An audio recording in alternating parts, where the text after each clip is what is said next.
এটা হচ্ছে ইউরোপের পর্তুগালের একটি পার্ক।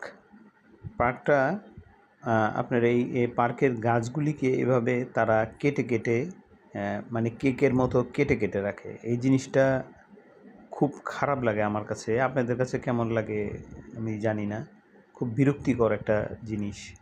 এই যে উনার চ্যানেলের মধ্যে এটা দেখলাম আমি।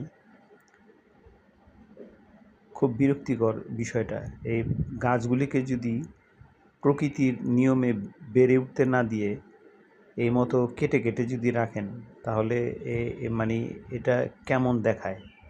হ্যাঁ, মনে হচ্ছে যে কেমন একটা এটাকে একটা বনায়ন বা পার্কের মতো মনে হয় না।